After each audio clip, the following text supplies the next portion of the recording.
Chapter 17. The Universe Whispers.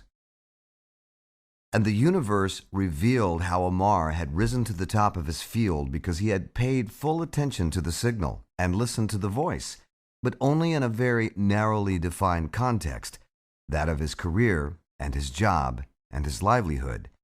The universe helped Amar reflect on his first set of insights into the signal and the noise during his experimental design work with the chip shooters. And Amar realized for the first time that he had been deeply affected by that piece of work, and he did not even know it.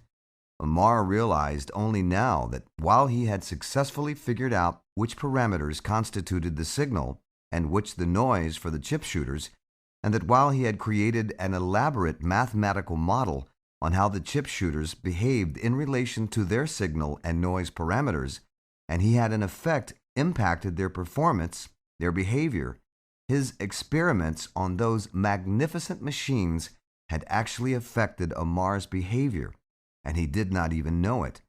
They had deeply affected his behavior because, from then on, for whatever was his universe as far as his job and career went, Amar would always seek out the signal from the noise, no matter the assignment, no matter the problem, and he would do it instinctively, and he would do it well, very well, and he would not even know it.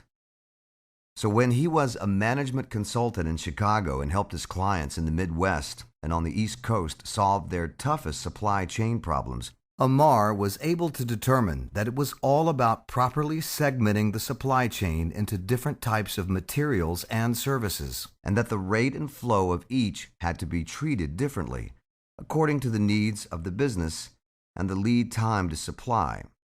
And it was all about setting up a continuous flow of goods and services to meet the needs of the client's business at the rate and flow that matched the rate and flow of production of the client's manufacturing plants. This constituted the signal in the supply chain context, and around this central theme, a host of activities had to be undertaken to simplify the demand profile, the stock-keeping units, SKUs, the production process, and the strategic supplier base, and the rest was noise, for the most part, and was disregarded or not focused on. And Amar also knew that it mattered which industry and what type of business his client was in, because the signal and noise parameters changed somewhat across industries and across types of manufacturing processes, such as discrete manufacturing versus continuous flow manufacturing versus assembly line. And each had their variations of make-to-order versus assemble-to-order versus make-to-stock, and the ramifications of solving the supply chain problem were different in each case. Amar got all of this, and he helped his clients solve their toughest problems, no matter whether they made consumer electronics, industrial chemicals, flavors and fragrances, cars and trucks, or office equipment, or if they were some of the largest and best-performing utility companies in the United States, or if they were among the country's largest telecom operators. And his clients saved millions of dollars, and their businesses thrived, and Amar's career blossomed. But he got it only for helping his clients, because that was his job, and it was linked to his career.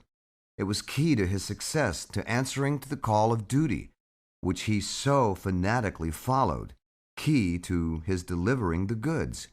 And all the while he stayed stuck in his success gear, getting deeper and deeper into the morass, never pausing to think about himself and what he wanted from life and what he wanted to give back to life. He realized that this pattern had continued throughout his career, which took him to stellar heights, to become a business unit president of a couple companies before he turned 40, to become one of India's most progressive CIOs who pulled in a salary of $1 million before he turned 45. He was amazed as the secret of his success dawned upon him, and he paused to take in this moment, this realization, and he just let it be.